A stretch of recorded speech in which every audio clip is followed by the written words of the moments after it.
அனைவருக்கும் வணக்கம். Welcome back to our channel exploring chef world. நான் ஷெஃப் ஏகே அஜித்குமார் இல்லைங்க, ஹரிகிருஷ்ணன். மறுபடியும் ஞாபகப்படுத்துகிறேன், கமெண்டில் போட்டு கிளிக்காதீங்க. நான் ஆரம்பத்தில் சொன்ன மாதிரி இந்த சேனல் ஆரம்பித்தது கேட்டரிங் படிக்கிறவங்களுக்கு, புதுசாக ரெஸ்டாரண்ட் ஆரம்பிக்கிறவங்க, ரெஸ்டாரண்ட் நடத்திட்டு இருக்கவங்களுக்கு ரொம்ப பேசிக் இன்ஃபர்மேஷன் எல்லாமே உங்களுக்கு நல்லா கிடைக்கும் தான் உங்களுக்கு சொல்லியிருந்தேன். உங்களுக்கு தெரிஞ்ச ஃப்ரெண்ட்ஸ் எல்லாத்துக்கும் இதை ஷேர் பண்ணுங்கள்.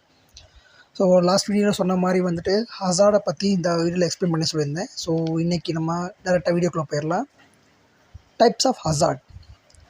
Microbiological hazard. Microbiological hazard include bacteria, yeast, molds and virus. அதாவது பார்த்திங்கன்னா மைக்ரோபயாலஜிக்கல் ஹசார்ட்ஸில் பாக்டீரியா, வைரஸ், அப்புறம் ஈஸ்ட், ஃபெர்மெண்ட் யூஸ் பண்ணுற ஈஸ்ட், அந்த விஷயங்கள் எல்லாமே வந்துட்டு இன்க்ளூட் ஆகும். ஸோ இதில் கூட குறைய போகும்போது இதனால் வர விளைவுகளை வந்துட்டு மைக்ரோபயாலஜிக்கல் ஹசார்ட்ஸ்ன்னு அதை குறிக்கிறாங்க. Chemical hazard include water, food contact materials, cleaning agents, pest controls, substance, pesticides, biocides and food additives. Water, தண்ணியில் குளோரின் அளவு எவ்வளோ இருக்கணும், அந்த குளோரின் அளவு கூடுனா அதில் சமைக்கிற ஃபுட்டு எந்த மாதிரி விஷயங்களை கொடுக்கும், அது எவ்வளோ தூரம் வந்துட்டு உடல் பாதிப்பை கொடுக்கும். அதே மாதிரி ஃபுட் கான்டாக்ட் மெட்டீரியல்ஸ், இன்றைக்கி முட்டையில் முதற்கொண்டு பாக்டீரியா, வைரஸ் இருக்குது. ஸோ அதை முதற்கொண்டு நம்ம க்ளீன் பண்ணி தான் வந்துட்டு நாங்கள் ஹோட்டல்ஸ்லாம் வந்துட்டு வாஷ் பண்ணி தான் உள்ள கீழே ஃப்ரிட்ஜில் வச்சுருவோம். நாங்கள் அதையும் வெளியே கூட வைக்க மாட்டோம். புதினா, கொத்தமல்லி இந்த மாதிரி விஷயத்தில் பார்த்திங்கன்னா அதில் மண் அதிகமாக இருக்கும். ஸோ அதில் அடிச்சிருப்பாங்க, பெச்சஸ் அடிச்சிருப்பாங்க. ஸோ அதை உள்ளே எடுக்கிறப்பயே நாங்கள் குளோரின் போட்டு அதை வாஷ் பண்ணி தான் உள்ளே க்ளீன் பண்ணி செட் பண்ணி வைப்போம்.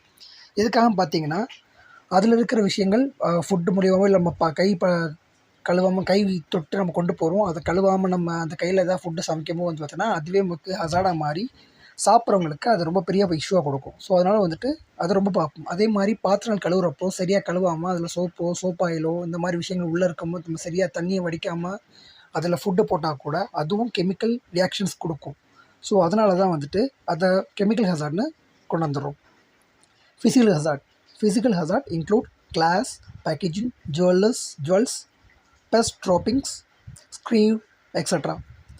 ஃபிசிக்கல் ஹசார்டில் கிளாஸஸ், இப்போது கிளாஸ் ஆர் செராமிக் பார்ட்ஸ் இதெல்லாம் உடையும் போது அதில் உள்ள துண்டுகள் சில நேரத்தில் வந்துட்டு ஃபுட்லேயோ இல்லை ஃபுட்டு சம்மந்தப்பட்ட பொருள்லையோ விழுகிறதுக்கு வாய்ப்புகள் அதிகம். ஸோ இதனால் அது டேரெக்டாக சாப்பிட்றப்போ ஜுவல்ஸ், கையில் ரிங் மாட்டியிருப்போம், அந்த ரிங் தெரியாமல் வந்துட்டு நம்ம ஒரு இதை கலக்கும்போது அந்த ரிங் அதோட போயிடும். சில நேரத்தில் காதில் போட்டுக்க தோடு விழுக வாய்ப்புகள் அதிகமாக இருக்கும். ஸோ இந்த மாதிரி விஷயங்கள், அது மாதிரி ஸ்க்ரூ எங்கேயாவது இருக்கிற கிச்சனில் இருக்கிற ஏதாவது ஒரு போல்ட்டோ ஒரு ஸ்க்ரூவோ வந்து கலண்டாக விழுக வாய்ப்புகள் உண்டு. ஒரு பூச்சி, சின்ன ஒரு கொசுவோ ஒரு ஈயோ விழுக வாய்ப்புகள் உண்டு. ஸோ இதனாலேயும் ஃபுட் பாய்சன் ஆகுறதுக்கு அதிகமான வாய்ப்புகள் உண்டு. ஸோ அதனால தான் வந்துட்டு இது ஃபிசிக்கல் ஹசார்ட்னு சொல்கிறோம். அலர்ஜன்ஸ். அடுத்து இப்போ ரீசெண்டாக பார்த்திங்கன்னா ரேடியேஷன் கண்டாமினேஷன் சொல்கிறாங்க. Radiological contamination. இதெல்லாம் புதுசாக radiological contamination 2013 Fukushima nuclear disaster நடந்ததில்ல.